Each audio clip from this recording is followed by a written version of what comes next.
Halo semuanya, apa kabarnya? Semoga teman-teman semua di dalam keadaan sehat, dilancarkan segala aktivitas maupun usahanya, amin. Ya, pada video kali ini kembali saya ingin mengajak teman-teman menyaksikan gitu ya, bagaimana kali ini Bung Adian Napitupulu membungkam jubir dari Partai Gerindra yang masih muda, sepertinya itu Bung Astrio. Teman-teman di sini bicara soal efisiensi ya. Di sini bagaimana Bung Adian meminta data, bicara data ya teman-teman. Jika sebelumnya dengan Dedek Prayudi bicara fakta lapangan, sekarang ditantang bicara data, bukan hal-hal retoris, bukan hal retorika. Gitu ya teman-teman, apalagi berbicara harapan-harapan. Ya ini soalnya anggaran harus sistematis ya teman-teman, karena berlaku setahun gitu teman-teman. Nah, bagaimana videonya? Coba kita simak dulu bareng-bareng. Ditanggapi dulu, ada panggung ambisi, apakah ini hanya sekedar ambisi dari Presiden? Mbak Zilvia, jadi pertama yang harus kita pahami adalah bahkan sampai hari ini sekalipun dan masih akan berlanjut dalam beberapa hari ke depan, diskusi dan raker antara KL dengan DPR RI itu masih akan terus berjalan. Di sini akan ada diskusi yang konstruktif maupun meluruskan hal-hal yang selama ini ternyata tidak benar. Seperti tadi contoh yang disampaikan, ada PHK dari salah satu atau beberapa karyawan yang RRI yang ternyata sudah diklarifikasi. Maaf Mbak, saya ralat. Itu tanggalnya itu berhenti tanggal 14. Sekarang tanggal berapa? 13. Besok sudah selesai. Beberapa hari ke depan. Karena impresnya mengatakan tanggal 14. Oke. Sehingga proses tersebut masih berjalan. Yang kedua adalah yang perlu kita pahami juga, ini baru memasuki tahap pemangkasan anggaran pemotongan. Yang kita sering lupa adalah setelah anggaran ini dipangkas dalam bentuk efisiensi ini, anggaran ini akan direalokasikan kembali ke dalam KL-KL. Untuk apa? Untuk program-program yang dapat menyentuh langsung kepada masyarakat. Karena balik lagi Mbak Zilvia, tugas utama daripada APBN ini adalah tadi, mendeliver program-program yang berkualitas yang dapat dirasakan langsung oleh masyarakat. Lalu kedua adalah yang jadi perlu sekolah itu tidak berkualitas, makanya dipotong. Jadi begini Bang, 9.000 unit itu tidak berkualitas, makanya dipotong. Dengan segala hormat, efisiensi yang hari ini dilakukan akan di-reinject kembali untuk memperbaiki sekolah-sekolah yang ada di seluruh Indonesia. Kita bicara by data sekarang, tidak ada harapan-harapan yang tidak dibangun di atas basic data. Oke, berarti ada 47.000 km jalan nasional dan 3.200 km itu rusak. Dan itu tidak penting. Sama sekali bukan seperti itu Bang Adi. Kenapa jadi begini, ini tadi dihapus? terjadi banyak salah kaprah juga. Misalnya contoh, ketika ada pemotongan anggaran atau efisiensi dalam Kementerian PU, itu bukan berarti pembangunan infrastruktur itu berhenti Mbak Zilvia. Tapi sama seperti apa yang disampaikan oleh Presiden Prabowo, beliau mengatakan bahwa ini adalah akan dijalankan namanya public-private partnership. Maaf ya Mbak, di mana kita juga ya Mas ya, ini by data enggak? Tentu saja. Oke, datamu mana? Ayo kita buka. Data saya sebelum keluar SK Menteri Keuangan yang kemarin, dari 9.000 rencana pembangunan sekolah unit jadi 0. Itu data. Dari 2.000 sekian madrasah cuma jadi 86 kalau tidak salah. Oke, pembangunan jalan cuma 83 km. Tidak ada lagi pembangunan jembatan gantung dan sebagainya. Itu data yang dipaparkan Menteri PU. Lalu lu bercerita tentang ini akan dialokasikan nanti. Kapan? Karena ini anggaran 1 tahun. Apa yang barusan disampaikan oleh Bang Adian itu merupakan salah satu bentuk cherry picking data. Bang Adian lupa, ada sekitar 200 sampai 300 ribu sekolah yang juga memerlukan renovasi.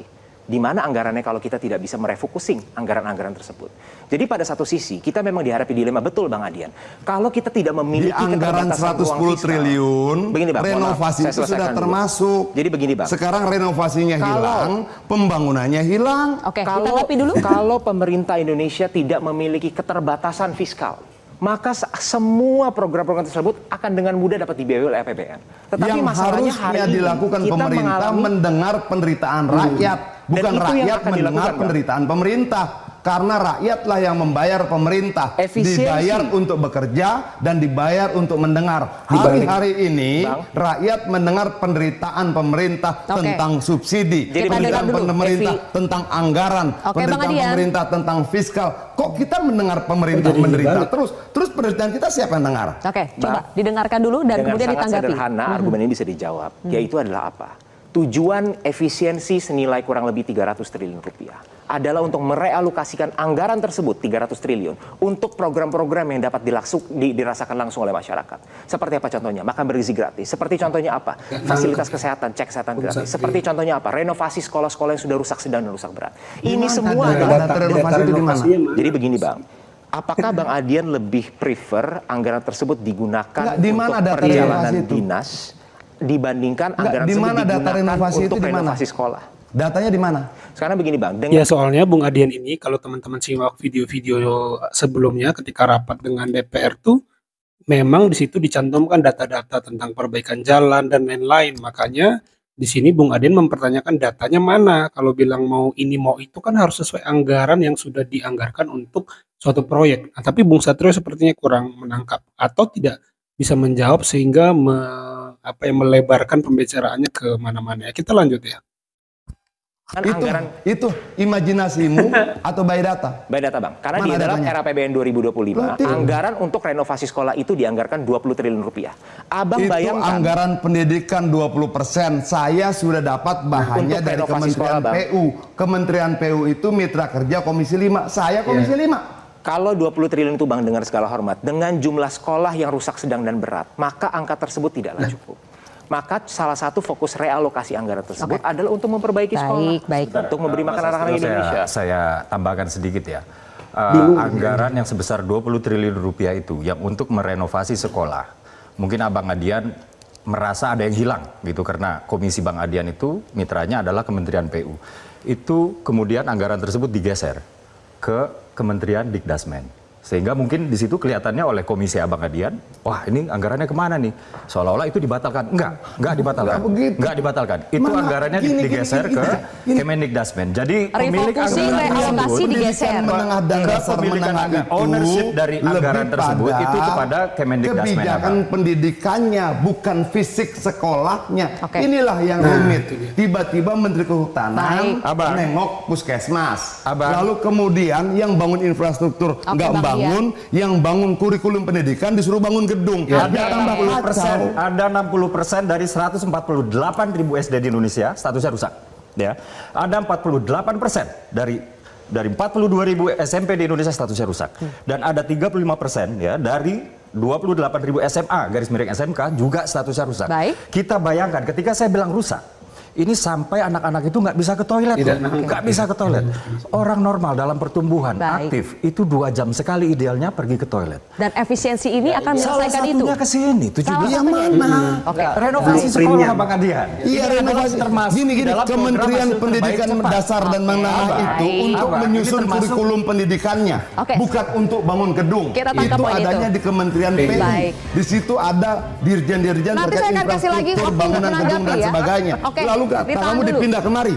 Lalu kemudian kamu menyusun materi itu kemana? Ya, poin dari sebelah Gimana sini. ceritanya? Sama lucunya Menteri Kehutanan datang melihat pengobatan gratis.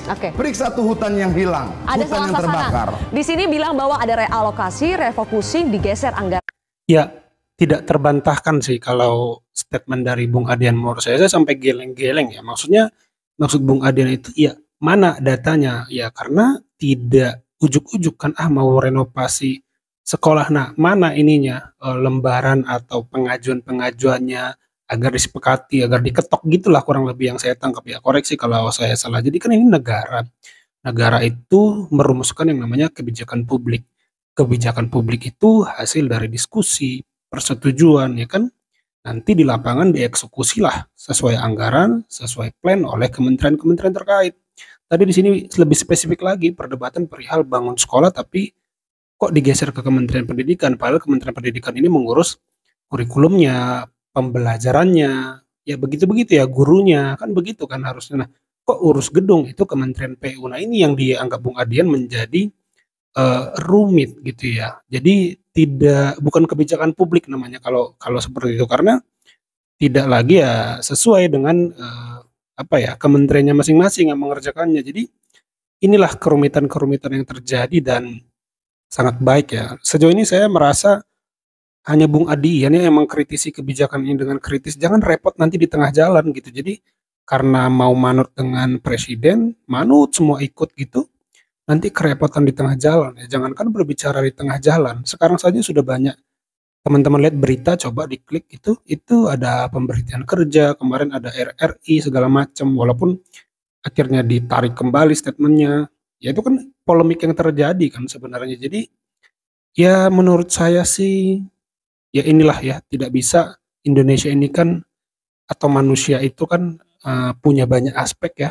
Kalau direlasinya dengan sektor publik ya, jalan ya, contohnya ini mau mudik ya harus diperhatikan jalan itu agar bagus dikerjakan oleh Kementerian PU ya. Jadi pekerjaan umum agar nanti mudik lancar. Tidak bisa hanya satu program aja lalu yang dikorbankan. Ini berpolemik jadinya karena ya kalau Presiden Jokowi setahu saya dulu dia berusaha menyeimbangkan semuanya. Itu sulit sekali menyeimbangkan semua ini, tetapi saya melihat Presiden Jokowi better ya, lebih baik dia berusaha menyeimbangkan semua aspek.